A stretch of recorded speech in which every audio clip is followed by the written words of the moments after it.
मैं और नासिर सिद्दीकी ये आपसे वादा करते हैं कि एक बार हमें आप विधानसभा भिजाइए, आपके लोग इतना नहीं बोलेंगे जितना हम लड़ेंगे आपके लिए।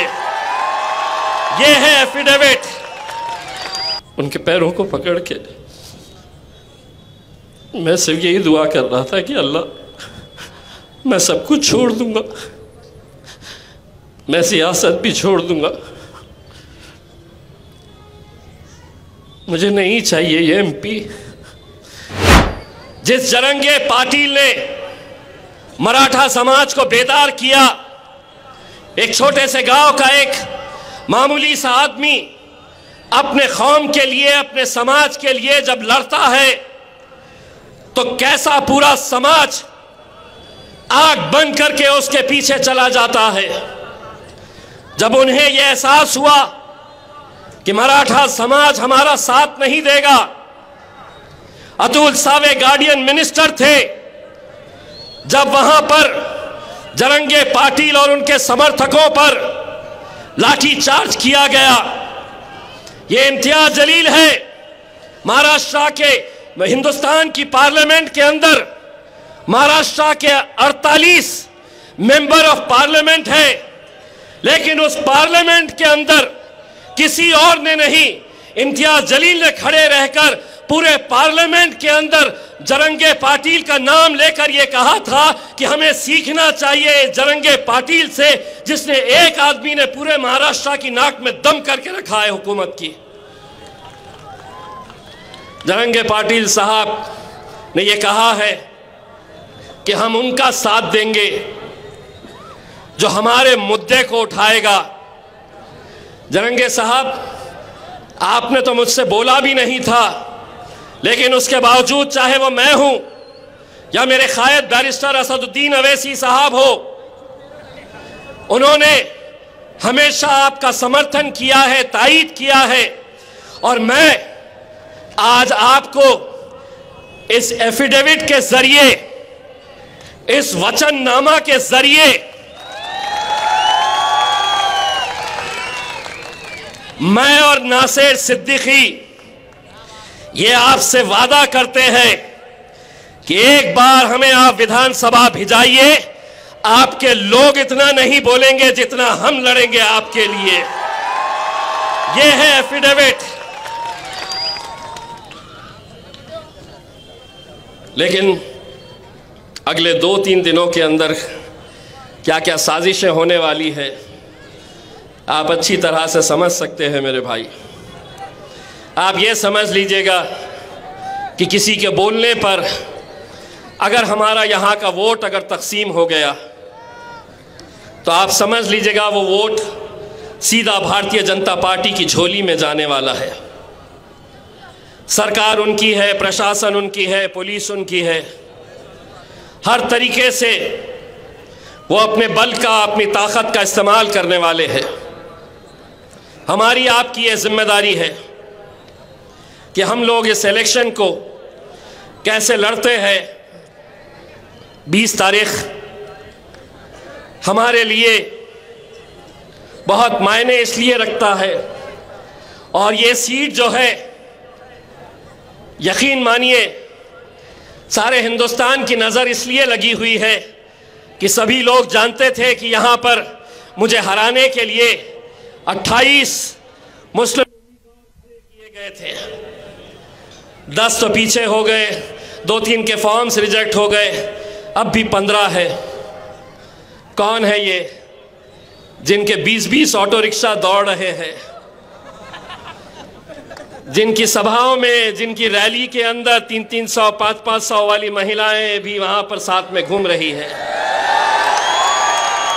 कौन दे रहा है ये पैसा, कहां से आ रहा है ये पैसा, हम सबको ये सब मालूम है। लेकिन अगर हम बढ़ गए तो शायद 5 महीने पहले जो हमारी ख्वाहिश थी, जो हम बेसब्री से इंतजार कर रहे थे कि किराड़पुरे से जुलूस निकलेगा, यहां पर रंग खेले जाएंगे, यहां पे ढोल ताशे बजाए जाएंगे। अल्लाह ने हमें मौका नहीं दिया, लेकिन हम अल्लाह की मसलहत, अल्लाह की रजामंदी, जो भी फैसला है, मैं हमेशा ये बात कहता हूं, हमारा काम सिर्फ मेहनत करना है। जीत और हार का फैसला मेरे भाई अपने रब के ऊपर छोड़ना। हम सिर्फ मेहनत करें। मैं असद भाई, मैं आपको आज एक बात कहना चाहता हूं। मैंने अल्हम्दुलिल्लाह 10 साल ये आवाम ने मुझे सीने से लगाए रखा, मुझे अपना बेटा समझा, अपना भाई समझा, और मैंने जितना हो सकता है मैंने उनके लिए जो कुछ भी बन सकता है। कोई भी इंसान मेरे भाई परफेक्ट नहीं होता है। मैं कोई फरिश्ता नहीं हूँ, मैं भी इंसान हूँ, गलतियाँ मुझसे भी होती है। लेकिन 6 साल पहले किसी की शादी में नहीं आया तो नाराज़, किसी के दुकान के उद्घाटन के लिए नहीं पहुंच सका तो नाराज़। हम कब तक ऐसी छोटी छोटी बातों की वजह से हमारी जो बड़ा लक्ष्य है उसको हम खो देंगे। 22 मार्च 2022 ये वो दिन है जब मैंने अपनी दुनिया खो दिया था। 22 मार्च 2022 को तकरीबन 20 दिन पहले रात के 10 बजे का वक्त मैं मेरी वालदा के साथ हंसी मजाक कर रहा था। ज़रा भी ऐसा लगा नहीं था कि आगे क्या होने वाला है। मैंने कहा कि मम्मी मुझे एक दावत में जाना है, मैं दावत में जाके वापस आता हूँ। और मैं चला गया। मुझे घर पहुँचने में लेट हुआ। मेरी वालदा मेरे बहन के पास थी, वो अपने घर चली गई। दूसरे दिन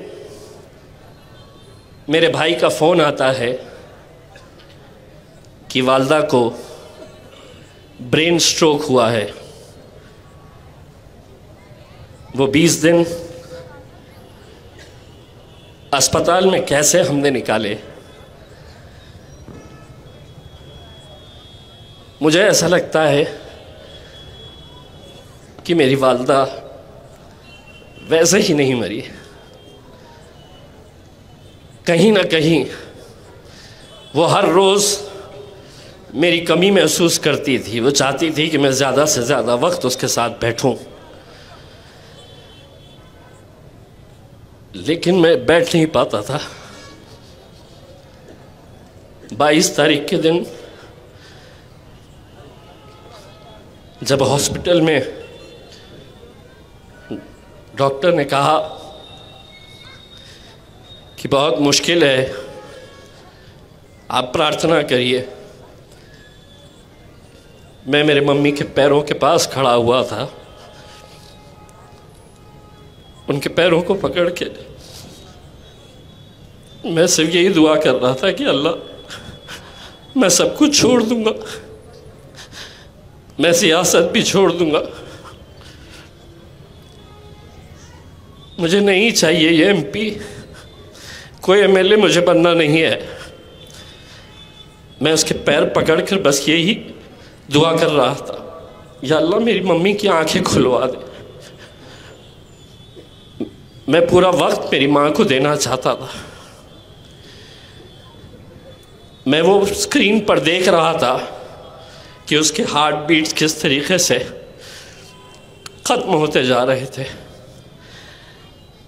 शायद वो अपने बच्चे की आवाज़ खामोशी में भी सुन रही थी कि ये सब छोड़ना चाहता है, अपनी आवाम की मोहब्बत, ना उसको एमपी चाहिए ना एमएलए चाहिए, वो मेरे साथ रहना चाहता है। मैंने हर इंसान अपने माँ से मोहब्बत करता है, लेकिन मेरी दुनिया मेरी माँ थी। इन 10 सालों के अंदर मैं अगर लोगों के करीब गया तो मैं अपनी माँ को वक्त नहीं देता था जितना वो चाहती थी। रात में 1 बजता हो 2 बजता हो, वो बेड के सामने एक स्क्रीन लगा हुआ था CCTV का, वो इंतज़ार करती थी कि कब गाड़ी आएगी, कब उसका गुड्डू आएगा।